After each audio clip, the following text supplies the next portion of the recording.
Well, happy Monday and welcome to the first edition, or maybe the second edition of the M5 Performance Diaries.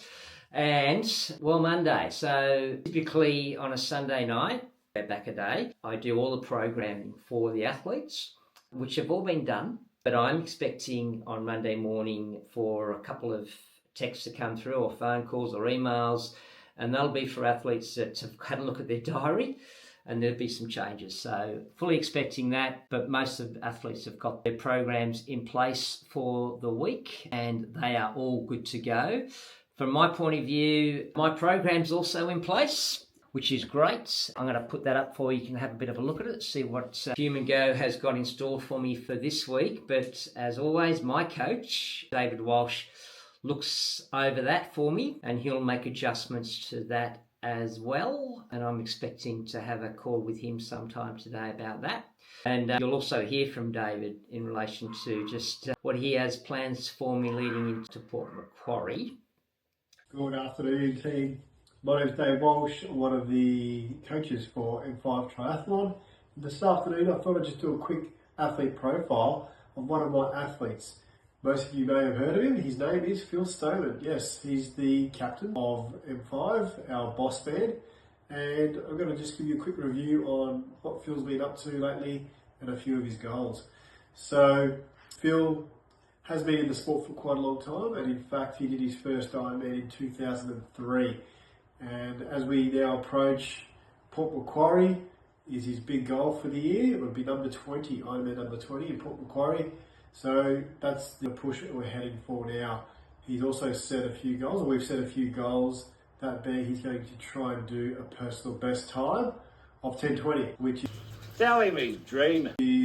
nothing to sneeze at for the elite age groupers that we call ourselves. A 10:20 at Port Macquarie is the result. Achieving that, and Phil is well on his way to doing that. A few things that have at Port Macquarie is definitely going to be a significant result. So we're pushing forwards towards, stood out to me in the last few months. Phil overcame his great result in Cairns and has recovered quite well since his Cairns race. In fact, I think he's swimming some of the best swims he's done in the last few weeks especially. He pumped out a 7K set as he had extra time, and he did more than the prescribed limit, which was not a problem at all. His bike is stronger than ever, and his run is coming back as well. So he's had a little bit of trouble over the last couple of years off and on with his knees, as you may know, and he's going through some really good training and some really good recovery systems such as the hyperbaric and some other work in there with that recovery centre. So seeing some really good results there. He's running well.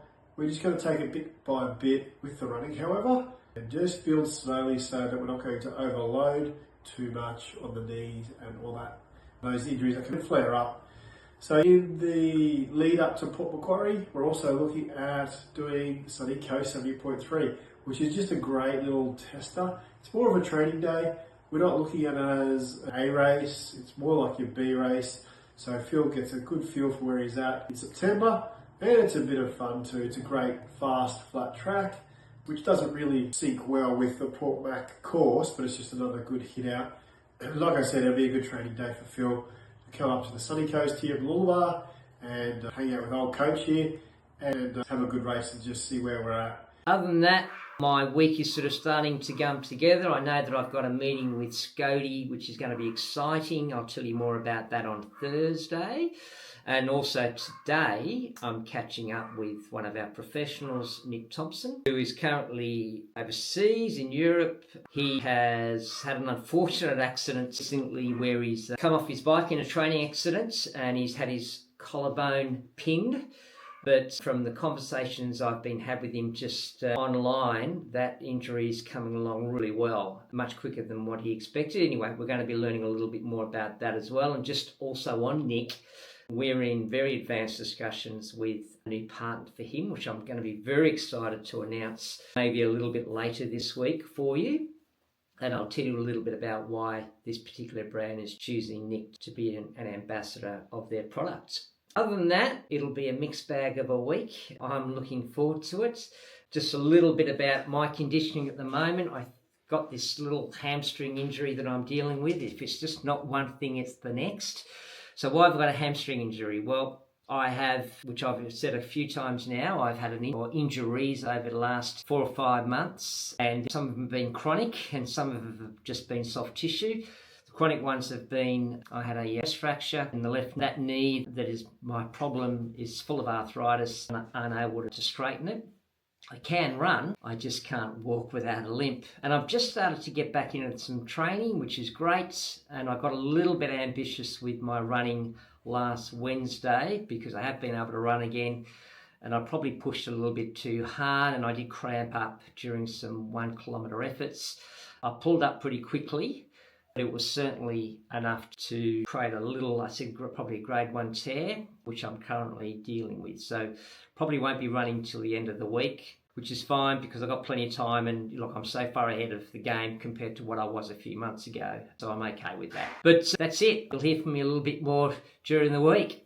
I mentioned that I was catching up with Nick Thompson, which we did, and it was a good call. What I was really surprised about is how quickly Nick has recovered from his, or recovering from his pin in his collarbone. He's almost got full range of movement. It's just crazy how quickly these days these operations can get you moving again. And he actually could be racing in the next couple of weeks. He's not going to. His next race will now be 70.3 champs in Nice. So that's great. And just on that, there's some really exciting news coming out of Factor at the moment about a bike that he's going to be on for Nice, which is a little bit untraditional, but I think it's, and they certainly think, and so does Nick, it's going to be a bit of a game changer for him in that particular race. So we'll give you some more information about that when it unfolds. And then finally, I mentioned to you that we had some discussions with a brand recently about them wanting to come on board, and that brand is Deep Heat and Ice Gel. And originally they approached us regarding an influencing role where they were probably looking at Nick just to do about a couple of months worth of work and some collaboration around some posting and launching the product into the multi-sport market. And we pushed back a bit, not because we didn't like the product. In fact, we think the product perfectly aligns with Nick, but we pushed back because, well, we're after a longer term relationships. We don't want to bog down any of our athletes in short term type relationships that are influencer based. So, and great news is they come back and they embrace that, which is wonderful. So we now have a situation where they're viewing Nick as a full ambassador for their products. It's going to be a retained contract, which is really exciting. Has triggers in it for renewals, which is really exciting. And he gets the product to work with a product that is going to help him prepare and recover. And particularly now with an injury, he's going to get some real value out of that ice gel, which is kind of cool. So really excited to have them on board. You'll see more of that coming up in the next few months as some of this stuff goes online. But just a great partnership for Nick. We're very pleased that we've been able to help him with that. I thought I'd give you another little update on my hamstring issues. So bloody frustrating. So I went for a run today. The group had 8 hill repeats. That's our Wednesday sessions. 400 up, recovery down, 8 of the buggers. And I purposely went as slow as I possibly could up the hill, but I still just started to feel it, which is super frustrating. But I stopped, didn't cramp or anything like that. I just stopped it before anything sinister could happen. But it's just frustrating. Sort of finally getting on top of my running again, and you get these little soft tissue niggles that sort of hold you back. And I just can't afford right at the moment to not to be running. I can if I just want to roll around an Ironman and in 4:20 like I did in Cairns, but if I want to have a real crack at a personal best, well then you've got to be running a 3:45 marathon at the least. And if I can't do that, I'm sort of not worthwhile bloody turn up to the thing. So another FTP for Renee. She wasn't happy with the first one, which is fair enough because she had to ride somebody else's bike. So we're going to do it again. Okay, we're going up in steps. So here we are at the moment. 200 watts.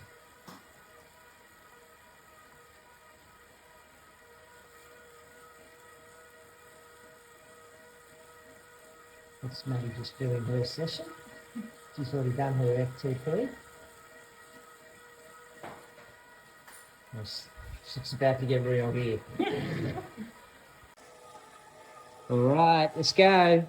Come on, come on. We're 280. Come on. Yep. Hold that. Come on, Renee. Let's go. There we go. Dig in. Yep, that's it. Let it go. Let it find its way. What's it going to give us?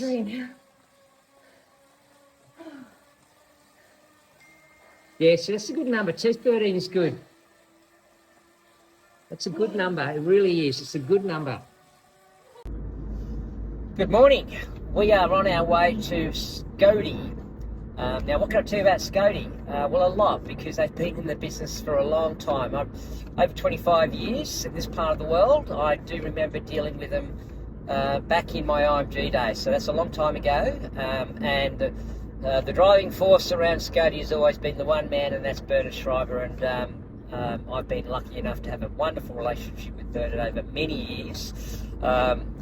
And I think it's fair to say they are the only apparel company left in Australia that truly does produce their product locally.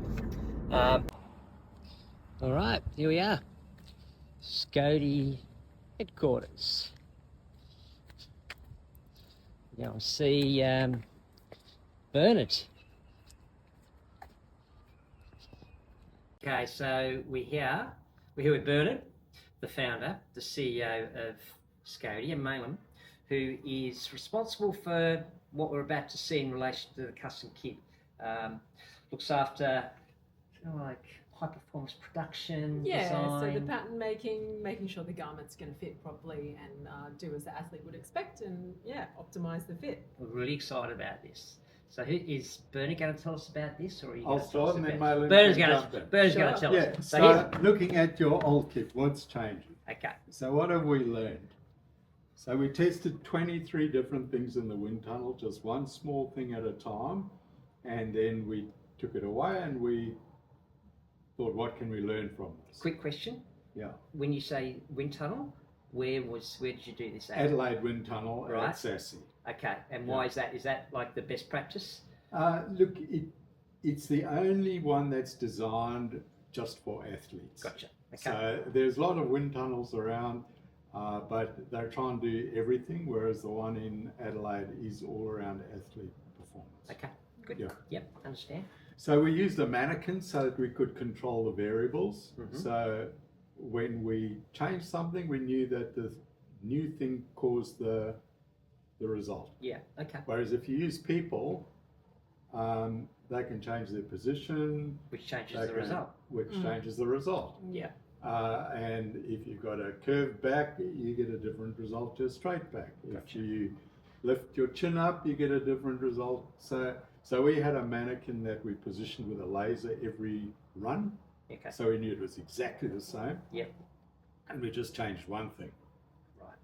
And then you kind of know. So one thing we learned is that a more pronounced texture in the sleeve gives us a better result.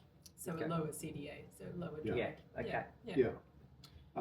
So there's something to work on. We learned about the importance of seam position. Right. So we had one anomaly that we looked into, and it was about seam position. Right. So then you start understanding how important it is. So now we have some ideas on what to do with seams that should improve things. Okay.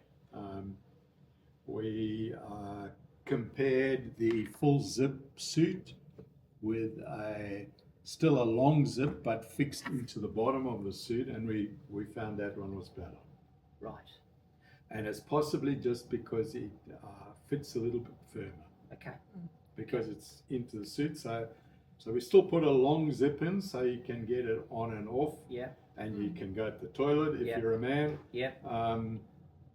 But it's fixed into the suit. So the new suit which Malin's working on, you can tell us what you do. Yeah, sure. I guess there's a combination of things like Bernard's mentioned, seam position, fabric texture, which is really important, as well as the fit on the person. So that is a key thing, which is hard for us as a manufacturer. You're making one size, a size medium, and that's got to try and fit, you know, the average person best. So that's just to show how important sizing and getting the correct fitting garment is. You don't want an overstretched garment, you don't want a garment that's too baggy and flapping in the wrong places. Yeah. This is just one of the prototypes that we're sort of working on now in developing.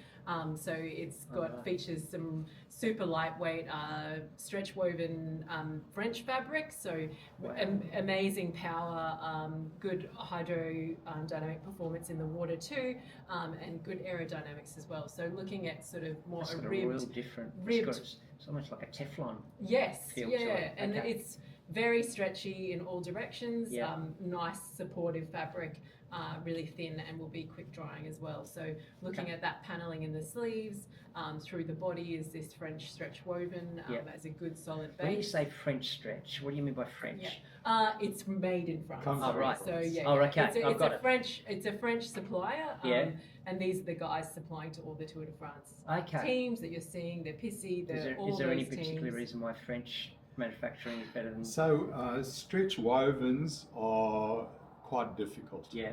So there are not many people doing them well. Yeah. And Most- and this French company do them well. So Gotcha. most traditional stretch fabrics are knitted. Yeah. So like a knitted jumper, Yeah. that's a knit, whereas jeans and that sort of cotton is woven. But Gotcha. not many fabric suppliers put elastane yarns into a woven fabric construction. Understand. So you get a much nicer stretch and Yep. movement with the body. But a little bit more expensive, I would imagine. A lot more. when you add euros to that tagline, it's very expensive. Right. So hence the reason why the new suit for us is going to be really expensive. A premium suit. Yeah, a premium That's suit. right. I mean, the raw materials are costing us over $150, I think. And Wow. then we add on making that in Australia. Wow.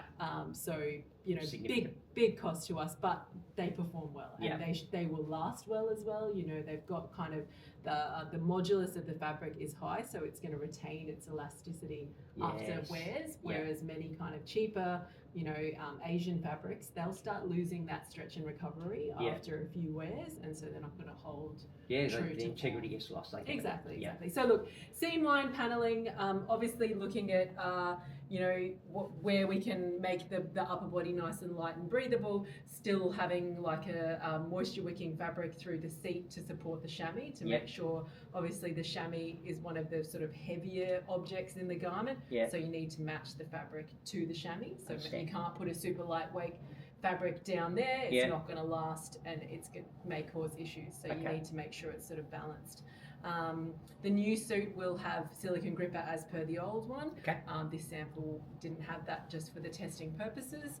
And yeah, then we're looking at a few other little sort of pocket features and sort of up specs for more your long course Gotcha. purposes. as Quick well. question: sizing Yes. about the same as the old suit? Yes, it should be about the same. There are some tweaks I'm looking at in terms of fit across the shoulder and just making sure that there's ample room Yep. around the upper body for like swim movement and that sort of thing. So a bit of finessing around the upper body, but we'll cross-check that with athletes and testing as Okay. well. Yep. Any thoughts around storage on the product itself? So, Yep. you know, we've got athletes when they get out on their run, they've got choices. They can give them an aid station, but if they want to carry their own product, Yeah, sure. they've got an opportunity obviously in the back. Yep. We see some brands that have now Yeah. tucking in Yep. pockets in there. What are Yeah, your so we're thoughts? going to look at not with this particular suit where Yeah. the zip kind of stops here, but we are going to maintain a full zip version, and we'll integrate some pockets Okay. into that one, Right, yeah. so that it's more accessible.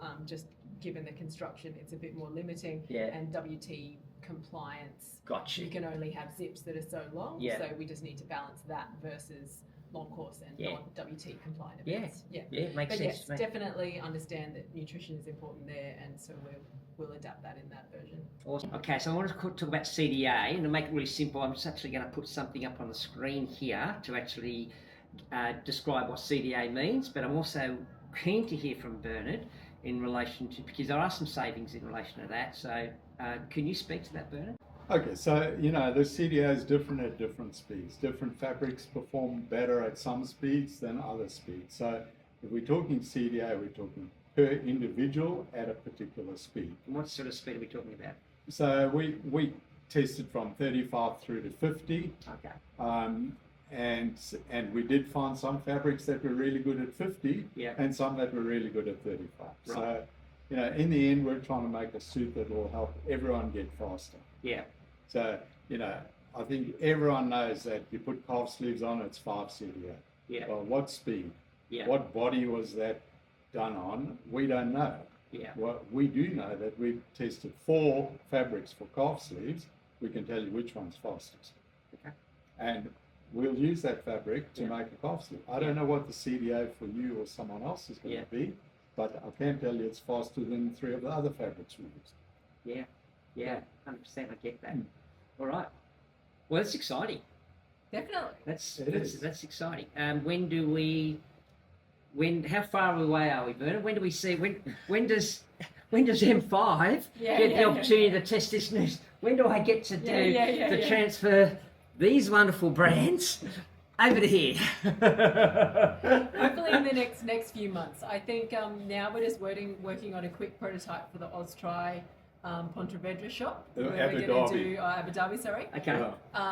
As a soft launch for that product. But we're just trying to firm up fabrics given the European costings there. So yeah, it's certainly in the works now, and hopefully after that evolution then we can look to do the full zip version. You'll have it in time for Port Macquarie. Yeah. There you go. Thank you. All right. Terrific. Great talking to you. Great. That's great. So everything we do starts in the print room. So we print every design ink to paper first, and then outside we heat it up and the ink transfers to the fabric. But everything starts with ink on paper first. So every design starts here. So what's this here? Sorry? Okay, so that is a special piece of software which takes a graphic image and tells the printer how much yellow to put down, how much blue to put down, how much black to put down. So we run fluoro yellow, fluoro pink, and 4 colours that make every other colour. Yeah. Like ours. Yes. Okay.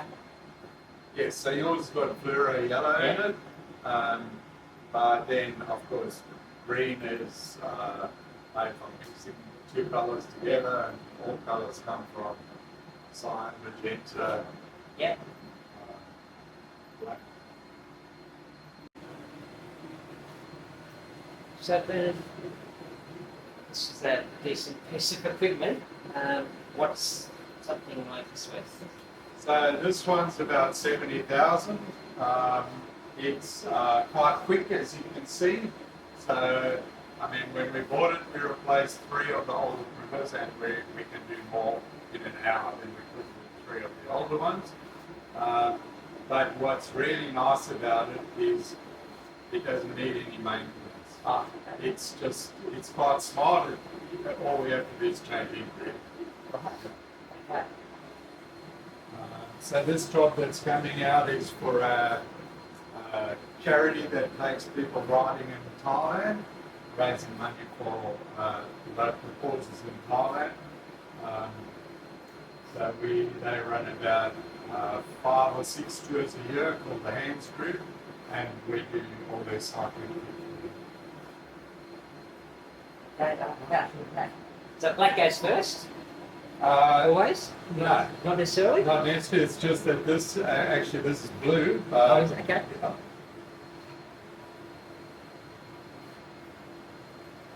Okay. That's fine.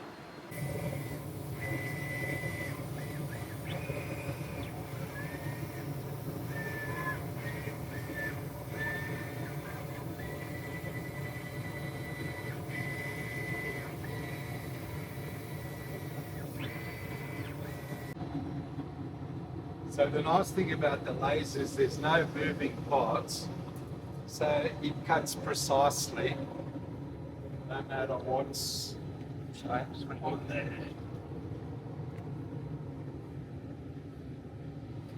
How much you say this is thermal, this one here. It's the thermal. Oh, yes. gotcha. Okay. Yeah. Yep.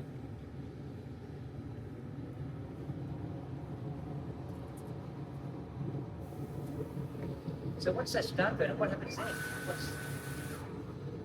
What happens? So that's they're your pieces. Yeah, all the pieces get bundled up. Each kind of unique garment gets put together, and then they go to the sewing machines to get stitched together. Okay. So local? Sewing is local. Okay. All right. So I suppose the difference between manufacturing and importing, about 70 cents in the dollar ends up going to local businesses. Yeah. Yeah. Good. Right. Well, Australian manufacturing, everything's also about sustainability. There's a lot of power going on here. There's a lot of offcuts. How does all of this work for a business like Scody? So look, we have solar on the roof. So 2/3 of our power is solar. Okay. All our polyester is collected and sent for reprocessing, and What it does that becomes plastic pellets, Right. which are sold for injection molding or for new polyester. Okay. Right. So it's recycled coming in. Yep. All waste is reprocessed back into usable product, so it's a completely circular process. Okay. Yeah. Well, that's all about Scody. So I'm glad I had the opportunity to actually introduce you to the great man, because he really is doing. Him and his team have been, a very steady part of the business for a long time, and that's obviously the multi-sport business. So I hope you enjoyed this episode. We got a huge weekend of training coming up. I've got a 2.5-hour ride, which isn't really that big, but it's going to be on the trainer because it's absolutely pouring with rain. So not really looking forward to that, but could be worse. In fact, it is worse for a few of our other athletes because they've got 5 hours. So anyway, they're going to have to deal with that. Now, I know this is it's a bit awkward for me to say this, but you're meant to say it at the end of these types of YouTube things, and that is that we really need you to subscribe. I'd really appreciate that because it gives me the opportunity to keep getting this content to you, which I really enjoy doing. So, hit the subscribe button. You know what to do. I'll catch you around.